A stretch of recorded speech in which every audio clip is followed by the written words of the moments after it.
Hola a todos y a todas, en esta oportunidad vamos a estudiar la nulidad procesal. La nulidad procesal es una sanción de ineficacia que permite invalidar actos procesales viciados. La nulidad, reitero, es un mecanismo mediante el cual se permite o se posibilita la invalidación de ciertos actos procesales que se encuentran viciados. La nulidad procesal afecta a los actos procesales realizados con falta de alguno de los requisitos previstos por la ley o por el legislador en cuanto a su validez. La nulidad procesal, entonces, como ustedes logran advertir, se relaciona con ciertos defectos y particularmente con defectos formales en cuanto al ejercicio y al desarrollo del acto procesal, por lo que podemos concluir que la nulidad procesal es la consecuencia lógica del incumplimiento de aquellas formas en virtud de las cuales la ley le entrega ciertos efectos jurídicos. Entonces, reitero, lo que podemos concluir de lo antes dicho es que la nulidad procesal se debe entender como la consecuencia lógica, como el efecto conducente tras el incumplimiento de aquellas formas o requisitos que la ley establece a un acto para que éste pueda surtir sus consecuencias jurídicas. Por último, lo reitero para que no quepa ningún tipo de dudas, la nulidad procesal se va a entender como la consecuencia lógica del incumplimiento de aquellas formas a las cuales la ley les atribuye determinados efectos jurídicos. Ahora, el legislador, como ustedes bien sabrán, contempla varias vías para hacer valer la nulidad procesal, todas las cuales no son excluyentes entre sí. Una de esas vías para hacer valer la nulidad procesal es precisamente el incidente de nulidad. El incidente de nulidad procesal, que es el objeto de este video. Veamos ahora las características de la nulidad, las características de la nulidad procesal.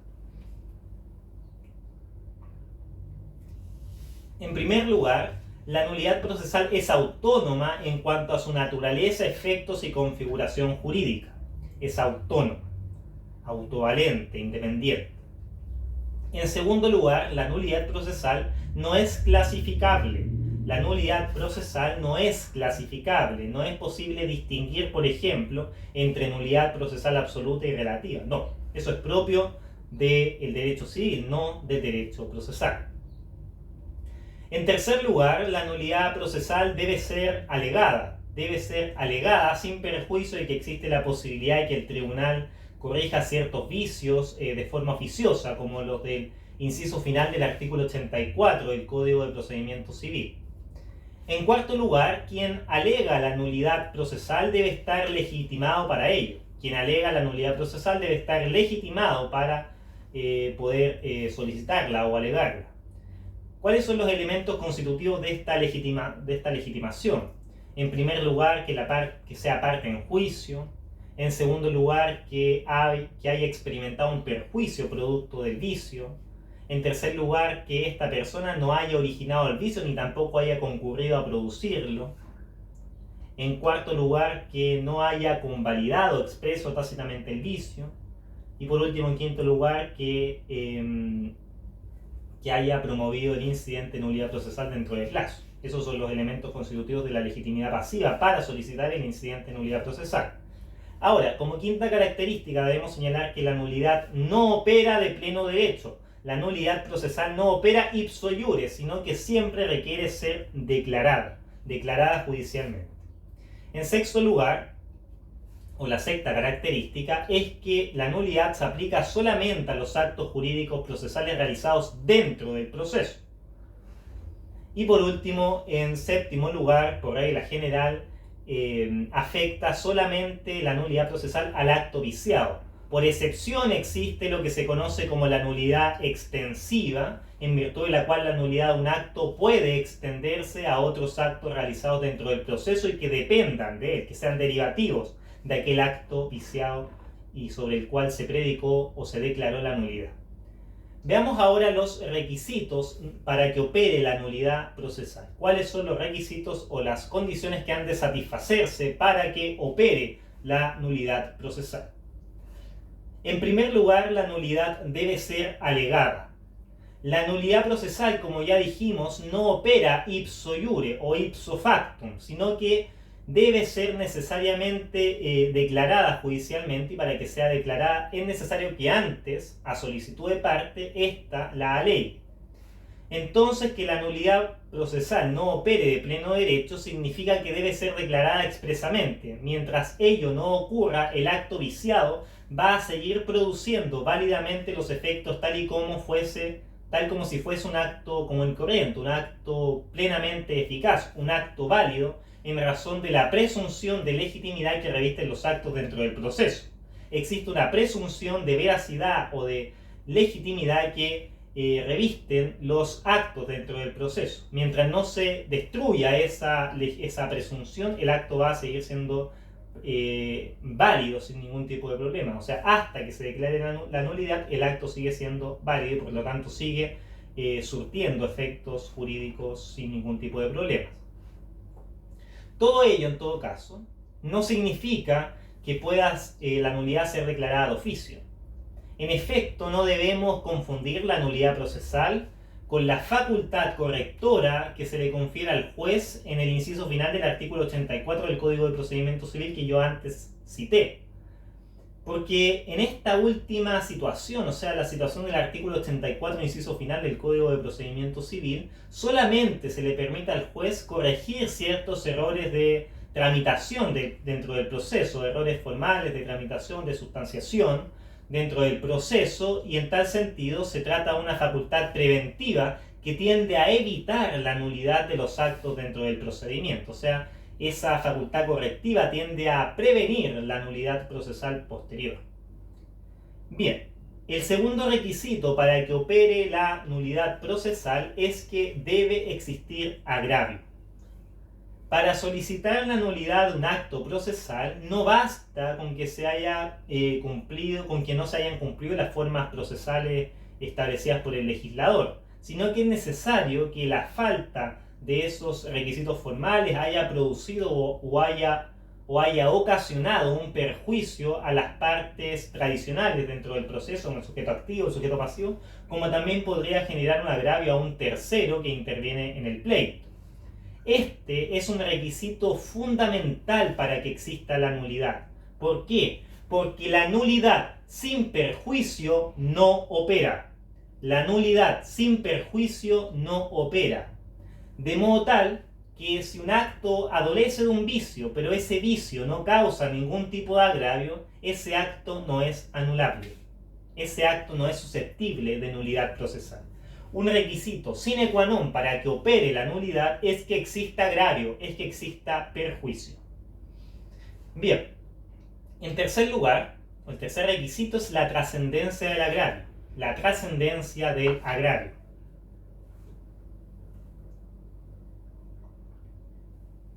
Ahora bien, el agravio por sí solo no resulta suficiente para que se solicite la nulidad del acto procesal. O sea, el agravio es un requisito necesario, mas no suficiente para decretar o solicitar la nulidad procesal. Es necesario, adicionalmente, que el vicio sea de una magnitud o de una gravedad tal que impida que el acto sirva para el fin sobre el cual fue concebido dicho acto. O sea, es necesario que el vicio tenga una magnitud tan importante que impida que el acto pueda cumplir el fin sobre el cual se originó. Así se desprende naturalmente de la exigencia del legislador, que señala que el perjuicio solamente debe ser reparable con la declaración de nulidad. El legislador señala que la nulidad, para ser tal, para que opere la nulidad procesal, es necesario que el perjuicio que ocasiona el vicio solamente pueda repararse por medio de la declaración de nulidad. Por lo tanto, de aquí se concluye que la nulidad procesal es un recurso de última ratio, es un elemento final, es un elemento de clausura, o sea, uno debe utilizarlo pero en la última instancia, es un recurso, digámoslo así, de última ratio o de última ratio. Por lo tanto, antes de solicitarla, tiene que verse si el vicio puede ser subsanado o puede ser reparado de alguna manera distinta. a la declaración de la nulidad procesal. Ahora, el cuarto requisito y final para que opere o se configure la nulidad procesal es que exista legitimación para solicitar la nulidad, que exista legitimación para solicitar la nulidad. Podrá solicitar la nulidad procesal del acto aquella parte o aquel tercero interviniente que vea perjudicado un cierto interés por el vicio o por el defecto formal. No obstante, esta regla tiene una limitación que deriva de la aplicación de la doctrina de los actos propios, que como ustedes bien sabrán es derivativa del principio general de buena fe, o de bona fides en latín. En ese sentido, nadie puede aprovecharse de su propio dolo. Nadie puede aprovecharse de su propio dolo o de su propia malicia, por lo que si la parte que intenta alegar la nulidad procesal ha contribuido a generar el vicio, no podrá en caso alguno invocar la nulidad.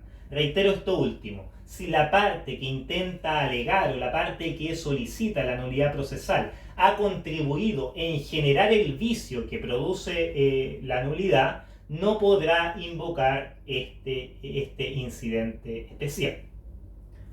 Bien, vamos ahora hacia un siguiente punto. ¿Cuáles son los efectos de la declaración de nulidad? ¿Cuáles son los efectos de la nulidad procesal? Bien, la nulidad de un acto procesal determinado puede alcanzar a otros aspectos dentro del mismo proceso. La nulidad del acto procesal puede alcanzar a otros actos dentro del mismo proceso. Lo anterior se debe a que existe una íntima relación entre los diversos actos que se encuentran concatenados unos con otros dentro del proceso.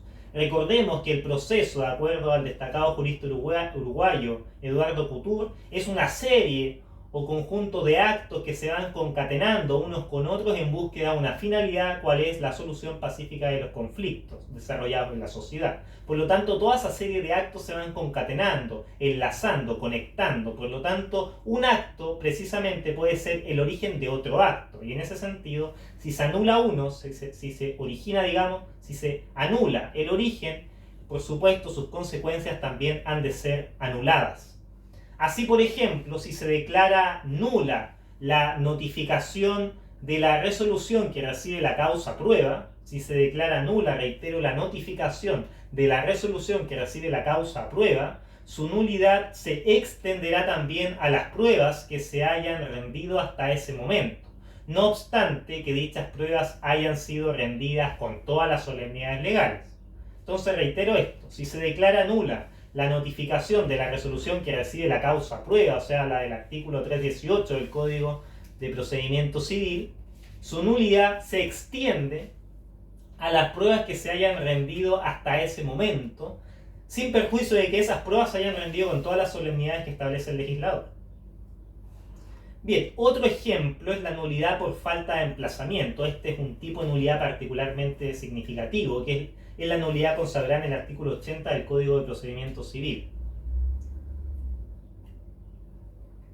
La nulidad, reitero, por falta de emplazamiento, en que se decreta, digamos, la nulidad de la primera notificación que se realiza en un juicio y por lo tanto afecta todo lo que se ha obrado en el proceso. Cuando se decreta la nulidad por falta de emplazamiento, se está decretando también consecuencialmente la nulidad de todo lo que se ha obrado en el proceso, incluso si se ha dictado sentencia definitiva. En este último caso, siempre y cuando la sentencia no adquiera el carácter de firme o de ejecutoriada, porque en ese caso la nulidad se verá alcanzada por otro de los efectos propios de las sentencias, que es en palabras latinas, el efecto in limine litis, que señala que la nulidad solo puede ser alegada mientras dure el juicio.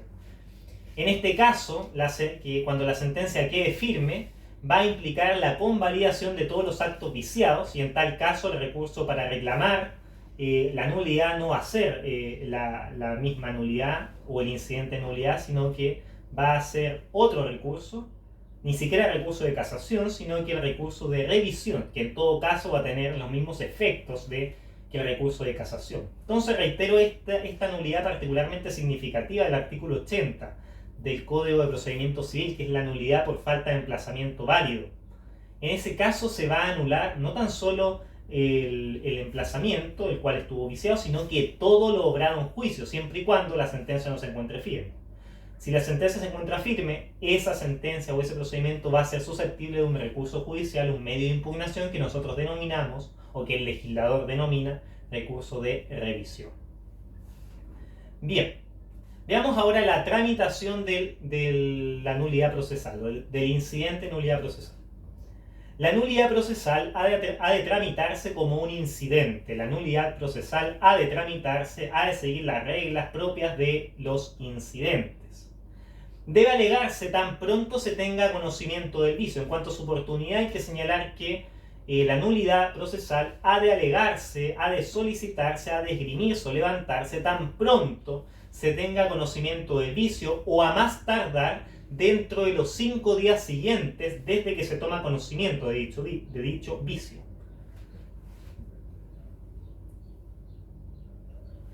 En cuanto a su oportunidad, reitero, la nulidad procesal debe alegarse tan pronto se tenga conocimiento del vicio, o a más tardar dentro de los 5 días siguientes desde que se toma conocimiento del vicio. De esa manera, interpuesto el incidente de nulidad, ha de conferirse traslado a ella a la contraria. Debe declararse, digamos, conferirse traslado a la contraparte por un término de 3 días, al cabo de los cuales deberá analizarse si frente al incidente de nulidad se recibe prueba o no se recibe prueba. O sea, si respecto al incidente de nulidad se va a recibir el incidente a prueba o no se va a recibir el incidente a prueba. En caso afirmativo, o sea, en caso que se reciba el incidente a prueba, se va a abrir un término probatorio de 8 días, que como ustedes bien sabrán puede ser amplificado o ampliado por causas justificadas hasta por un total de 30 días. Y una vez finalizado ese término probatorio, o en caso que no se haya rendido prueba al respecto, el incidente de nulidad ha de ser fallado por el tribunal. El incidente de nulidad, una vez finalizado, concluido el término probatorio o no habiéndose rendido prueba, el tribunal debe fallar el incidente. Ahora, la resolución que falla el incidente de nulidad es apelable, pero solamente en el efecto devolutivo, por lo que no va a suspender el procedimiento principal o el procedimiento en primera instancia. Esto se da gracias a que la sentencia que falla el incidente de nulidad procesal es una sentencia interlocutoria de primera clase o de primer grado. Bien, veamos por último, para finalizar este video, el saneamiento de la nulidad. O sea, debemos preguntarnos en qué hipótesis es posible sanear, limpiar, purgar la nulidad. Y son varias hipótesis que ustedes pueden ver aquí insinuadas en la pizarra. En primer lugar, por la cosa juzgada, es decir, cuando la sentencia se encuentra firme. Cuando la sentencia se encuentra firme, ya la nulidad se limpia, se purga, se sanea. Sin embargo, como ya dijimos, para alguna sentencia firme no basta, una vez que la sentencia está firme, no basta para sanear la nulidad, porque habría cosa juzgada aparente. O sea, esto de acuerdo a ciertos autores, en realidad la declaración de firme o ejecutoriedad de la sentencia no basta para que no se pueda decretar la nulidad, porque en realidad no habría una cosa juzgada real o material, sino que en verdad habría una cosa juzgada aparente o colusoria, como denominan ciertos autores, por lo cual se ha consagrado expresamente por parte del legislador la procedencia del ya antes citado recurso de revisión como una forma de hacer valer la nulidad. Bien, la segunda forma para sanear la nulidad es cuando la parte que origina el vicio concurra a su propia materialización. La nulidad se sanea cuando quien origina el incidente de nulidad concurrió en la materialización del vicio, porque nadie puede beneficiarse de su propio dolo, nadie puede beneficiarse de su propia malicia. Ahora, en tercer lugar, también la nulidad se puede convalidar por la convalidación expreso tácita del acto nulo. Por la convalidación expreso tácita del acto nulo, o sea, cuando las partes convienen en que ese acto nulo, ese acto viciado, no va a generar nulidad procesal. Esto puede ser tácitamente o expresamente. Expresamente cuando mediante un documento así lo convienen las partes, o tácitamente cuando a quien le corresponde alegar la nulidad dentro del plazo no lo hace. Dentro del plazo no lo realiza. Recuerden que el plazo para alegar la nulidad es inmediatamente conocido el vicio o dentro de los 5 días siguientes desde que se toma conocimiento de él. Bien, y por último también se puede sanear la nulidad procesal por medio de la resolución que rechaza el incidente de nulidad procesal. O sea, con la resolución que rechaza el incidente de nulidad procesal, naturalmente se sanea cualquier vicio que hubiese existido o aparentemente hubiese existido. Bien, con esto entonces damos por finalizada esta cápsula en torno al estudio de la nulidad procesal. Espero les hayan servido estas explicaciones y nos vemos, por supuesto, en una próxima oportunidad. Hasta pronto.